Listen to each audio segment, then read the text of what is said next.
Salam. Şəkildəki cisim müəyyən impulsla gəlir, yer səthi ilə toqquşur və geri qayıdır. Bizdən soruşulur ki, yer səthinin cismə tətbiq etdiyi qüvvət nəyə bərabərdir? Biz bunu hansı düsturdan istifadə edəcəyik? Ft bərabərdir delta P, impulsun dəyişməsi düsturundan. Əvvəlcə gəlin baxaq, bu cisim hansı impulsla gəlir? Baxıram ki, 4 vurulsun 10-dan, cisim 40 impulsla gəlir. Ancaq neyniyək? Bax, bu dərəcələrə görə gəlin bunu proyeksiyalara ayıraq. Bax, bu cismin bir dənə, daha doğrusu impulsun bir aşağıya doğru sinus proyeksiyası var, bir də sağ tərəfə doğru kosinus proyeksiyası var. Onda 4 vurulsun 10-dan 40-ı vururam kosinus alfaya 0,6-ya, bu da eləyir 24. Deməli, bunun kosinus proyeksiyası 24-ə bərabər oldu. Sinus üçün də 40-ı vururuq 0,8-ə, bu da eləyir 32. İndi gəlin bunu bir təmiz yerə köçürdək yuxarıdan. Bax, bu sağ tərəfə olan 24, aşağıya doğru olan 32. Bu oldu başlanğıc impuls. Və indi gəlirik son impuls üçün. Bunu da gəlin proyeksiyalara ayıraq. Bir dənə 10 vurulsun 4-dən 40. 40-ın bir dənə kosinus proyeksiyası var. Kosinus 50 üçün 0,6. Bura yazıram ki 24. Bir dənə də sinus proyeksiyası var. Burada yazırıq 32. Bunu da olduğu kimi köçürdək. 24 və 32.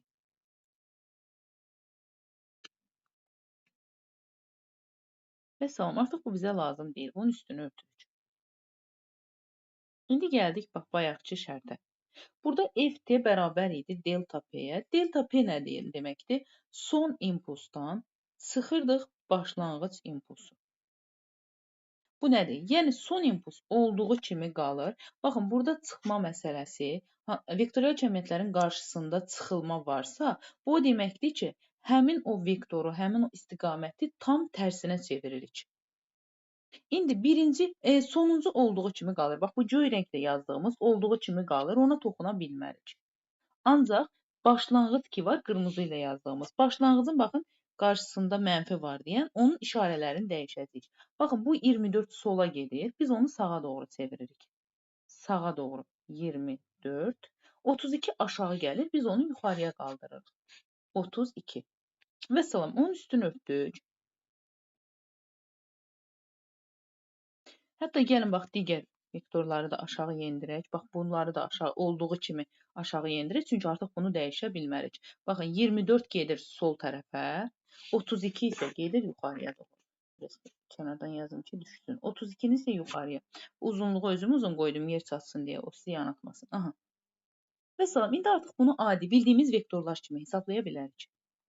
Baxın, bu 24 ilə bu 24 əks tərəfə olduğu üçün bunlar bir-birlərini sıfırladılar. Bu 32 ilə bu 32 də eyni tərəfə olduğu üçün bunları da topladıq, elədi 64. Deməli, yekunda impuls dəyişməsi bərabər oldu 64-ə. O da bərabərdir F vurulsun T-yə.